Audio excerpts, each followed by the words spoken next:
Oke. Nanti di-cut. Hari ini kita berjumpa dengan seorang tokoh ya. Biasanya dipanggil Iki ya. Iya, iya. Iki. Nama lengkapnya kan dah? Kalau nama lengkap saya Muhammad Rizky Z. Ya. Z ya. Apa itu Z? Z itu sebenarnya banyak tanda tanya karena waktu itu sekitar tahun 98 kan terkenal pemain sepak bola namanya Zidane. Iya. Terkenal juga artis namanya Meggy Z. Bahkan terkenal juga Ustaz almarhum Zainuddin MZ jadi Wow. tafsir. Iya. Ya, jadi banyak filosofi dari tergantung. Saya kira ini Z ini dari keturunan atau ayah ibu, bukan begitu? Bukan. Tapi sampai di tahap secara filosofi abjad itu bagian dari terakhir. Jadi istilahnya generasi Z lah. Masih juga di situ kan. Banyak untuk Ya. tafsir tergantung mau Oke. dibawa kemana. Iya. Jadi kalau kita dengarkan ya, baru di awal pembicaraan ini kita sudah paham siapa beliau ini. Jadi seorang kutu buku lah seperti itu yang sebentar lagi kita akan menggali pengalaman beliau ini mulai dari memasuki perkuliahan sampai sekarang sudah di S2 ya, Bang? Iya, alhamdulillah masih Iya. ada Di mana itu S2-nya? saya di Universitas Hasanuddin. Unhas. Ya. Iya. Sudah semester Sekarang sudah semester 2 akhir. 2 akhir menuju 3 Menuju berarti. 3 berarti ya, Cece. Oke. Jadi ada beberapa pertanyaan ya yang kira-kira dibutuhkan oleh regenerasi kita, terutama di tingkat SMP, SMA, bahkan dari SD ya. Iya. Untuk kira-kira yang mereka persiapkan begitu sebelum memasuki dunia kuliah. Jadi pertanyaan pertama, Kakanda mengambil perguruan tinggi di mana? Oke. Pertama secara historis saya itu kan dulu alumni dari SMK 3 Penajam Pasir Utara Balikpapan Kalimantan Timur. Iya. Waktu itu saya daftar di beberapa kampus, ada di Unhas, ada di UNM dan UIN. Alhamdulillah keterima dari beberapa kampus itu, cuman setiap kampus kan punya UKT PKT yang berbeda. Iya. Yang saya menyimpulkan ngambil yang menurut saya bisa saya jangkau karena pertimbangan biaya yang ketakutannya terlalu tinggi. Jadi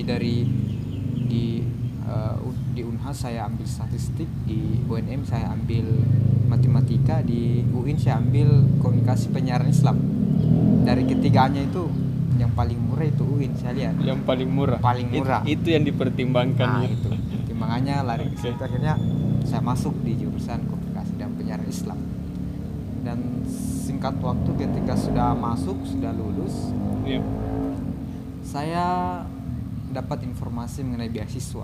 Jadi beasiswa. Wah, ini info paling penting yang ini. yang- Oke, jadi apa saja sih yang menjadi persyaratan untuk mendapatkan beasiswa yang kira-kira teman-teman kita yang harus disiapkan begitu? Sebenarnya tergantung dari beasiswanya. Di kampus itu kan banyak beasiswa. Iya. Cuman kebetulan yang saya dapatkan kemarin itu beasiswa bidik misi. Bidik misi itu kan salah satu beasiswa ataupun program dari pemerintah waktu tahun 2010 kalau tidak salah, masanya Pak SBY, yang mencoba melihat bahwa ada potensi dari masyarakat ataupun siswa yang pada umumnya memiliki keterbatasan biaya, sehingga lahir beasiswa bidik misi yang dengan tagline-nya itu mahasiswa berprestasi. Nah, jadi saya mendapatkan beasiswa bidik misi, saya masuk di UIN dan alhamdulillah keterima sampai di UIN di bidik misi. Persyaratannya mungkin secara umum ya sama dengan persyaratan. Kalau persyaratannya sama sih sama beasiswa pada umumnya, dimana misalnya penghasilan orang tua, KTP, apalagi kartu nilai ya, salah satunya nilai. Makanya dari SMA. ya betul, itu salah satu pertimbangan karena namanya juga beasiswa berprestasi, berarti ada beberapa prestasi yang bisa dipertimbangkan. Namun sekarang beasiswa bidik misi itu sudah diganti menjadi KIP kuliah.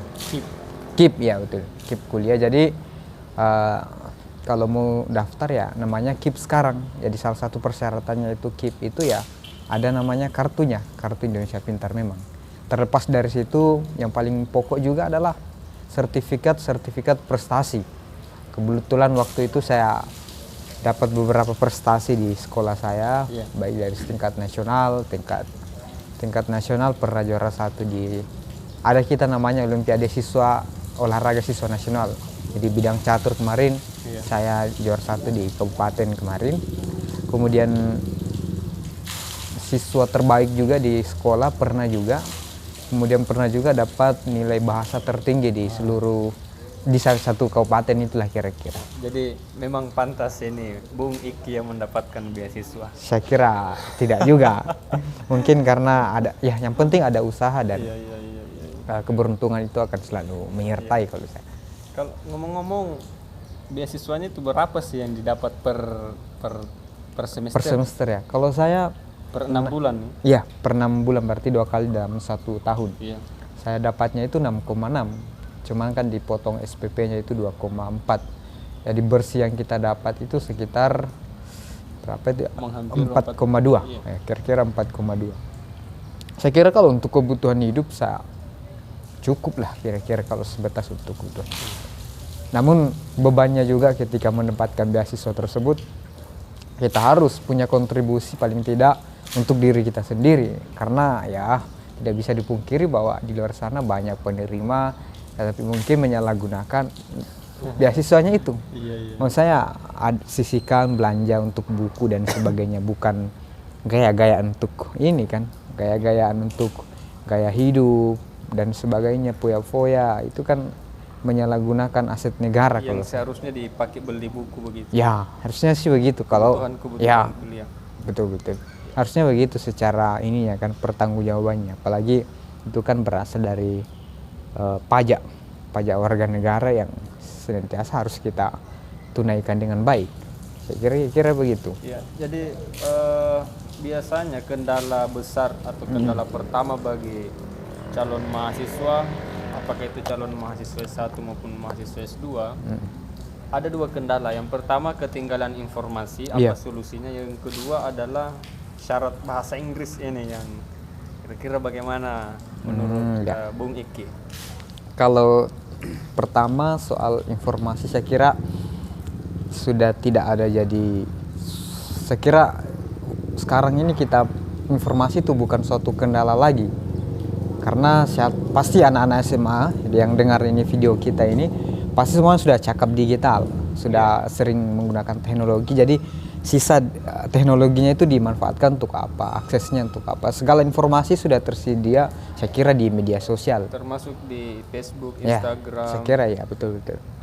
Jadi kalau persoalan informasi bisa diupdate sesuai dengan kebutuhan kita. Misalnya mau UIN silahkan diupdate di websitenya UIN dan kampus-kampus lainnya. Terus yang kedua persoalan bahasa Inggris, kalau tataran S1 kan dalam negeri saya kira belum diwajibkan. Tetapi lepas dari itu bahasa Inggris sangat bermanfaat, dan memang harus salah satu soft skillnya sekarang kan harus punya bahasa Inggris yang paling tidak basicnya lah. Nah, kira-kira walaupun saya sebenarnya kurang sekali